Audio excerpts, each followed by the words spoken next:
When Daniel saw the listing, he almost didn't believe it. A brand new Bugatti Chiron, $2 million, listed for less than half its market price. He should have asked why. Instead, he wired the money the same day. Daniel wasn't born into money. He grew up in a small apartment outside Manchester, the kind of place where the heating only worked half the winter. He built his business from nothing, a logistics company that took him 15 years of 18-hour days to grow into something real. And through all of it, there was one dream he never let go of, a Bugatti. Not just any supercar, a Bugatti. The kind of car you see once in your life, parked outside a hotel you'll never afford to stay in. So when he found the listing late one night, a Chiron, barely 3,000 miles on it, priced at less than half of what it was worth, his heart started racing before his brain could catch up. The ad was sparse. No detailed photos of the interior. No video. Just a few exterior shots and a short message. Quick sale only. Serious buyers contact directly. Daniel messaged immediately. The seller, a man who only gave the name Victor, replied within minutes. He didn't want to do a video call. He didn't want to meet at a dealership. He wanted to meet in person, finalize everything in one sitting, and hand over the keys the same day. Looking back, Daniel would realize there were a dozen small warning signs. But that night, all he could see was the car, the kind of opportunity that, in his mind, only comes once. They met 2 days later in an empty car park outside Leeds. Victor was younger than Daniel expected, maybe 30, well-dressed, but tired. The kind of tired that doesn't come from one bad night, the kind that builds up over months. Victor barely looked at the car as he handed over the keys.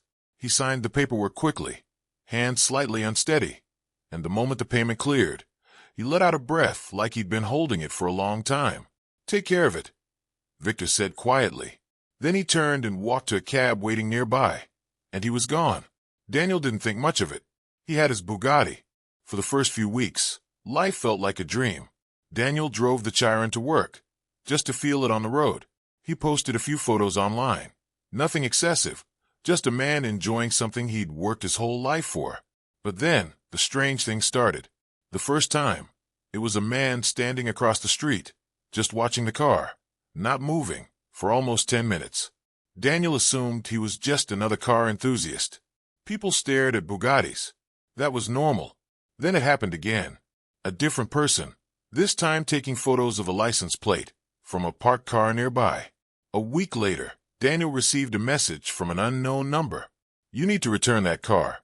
You don't understand what you bought." No name. No explanation. Daniel blocked the number and told himself it was nothing.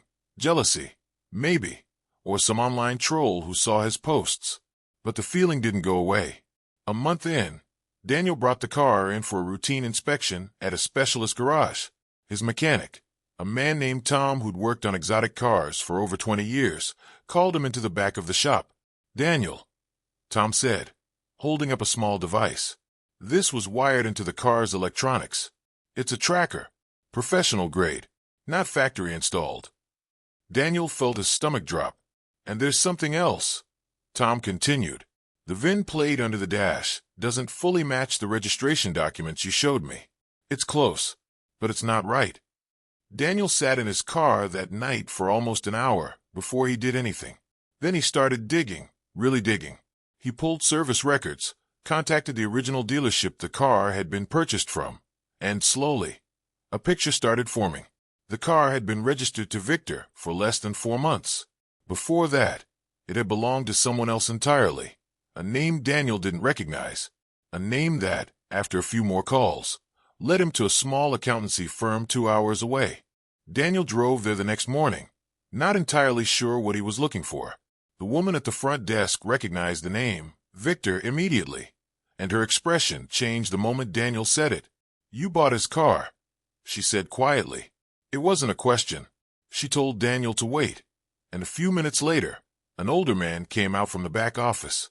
He introduced himself as Victor's uncle, and then he told Daniel the truth. Victor hadn't bought the Bugatti for himself. He'd bought it for his younger brother, Marcus, 26 years old, diagnosed 18 months earlier with an aggressive form of cancer. Marcus had spent his whole life obsessed with one car. He had posters of it on his bedroom wall since he was a teenager. Pictures saved on every phone he'd ever owned. When the diagnosis came and the treatment stopped working, Victor made a decision that drained almost everything he had. He bought the car, not as an investment, not to flex, but so his brother could spend whatever time he had left actually driving the thing he'd dreamed about his entire life. For 4 months, Marcus drove that Bugatti every single day he was strong enough to, down the same coastal road, with the windows down, even in the cold. Marcus passed away 6 weeks before Daniel ever saw the listing. Victor couldn't afford to keep the car, and more than that, he said, he couldn't look at it anymore. Every time he saw it in the garage, all he could think about was his brother's voice, laughing in the passenger seat on those drives, even near the end. So he sold it. Fast, cheap, to anyone who would take it off his hands before it broke him completely. The tracker wasn't sinister. Victor had installed it months earlier, terrified something would happen to Marcus while he was out driving alone. He'd simply forgotten to remove it. The mismatched VIN documentation was a paperwork error from the original purchase, nothing more. There was no danger, no crime, no conspiracy, just a brother who couldn't let go, and a car that was never really about the money at all. Daniel sat in his car outside that office for a long time before he could drive home. He had spent $2 million expecting the deal of a lifetime. What he actually bought was the last place a dying man had ever felt completely free. Daniel never sold the Bugatti, but he never looked at it the same way again either. A few months later, he reached out to Victor directly, not to talk about the car, but just to talk. They met for coffee. Daniel asked him to tell him more about Marcus, about the drives, about the coastal road, and eventually, Daniel did something Victor never expected. He invited him to come for one more drive, in the same car, down that same road, one last time. Daniel got the car of his dreams, but what he learned was something money never could have taught him. Sometimes the things people sell for far less than they're worth aren't bad deals at all. They're the things someone simply couldn't carry anymore. If you didn't see that twist coming, let me know in the comments. And if you want more stories like this every week, make sure you're subscribed, because the twist end is just getting started.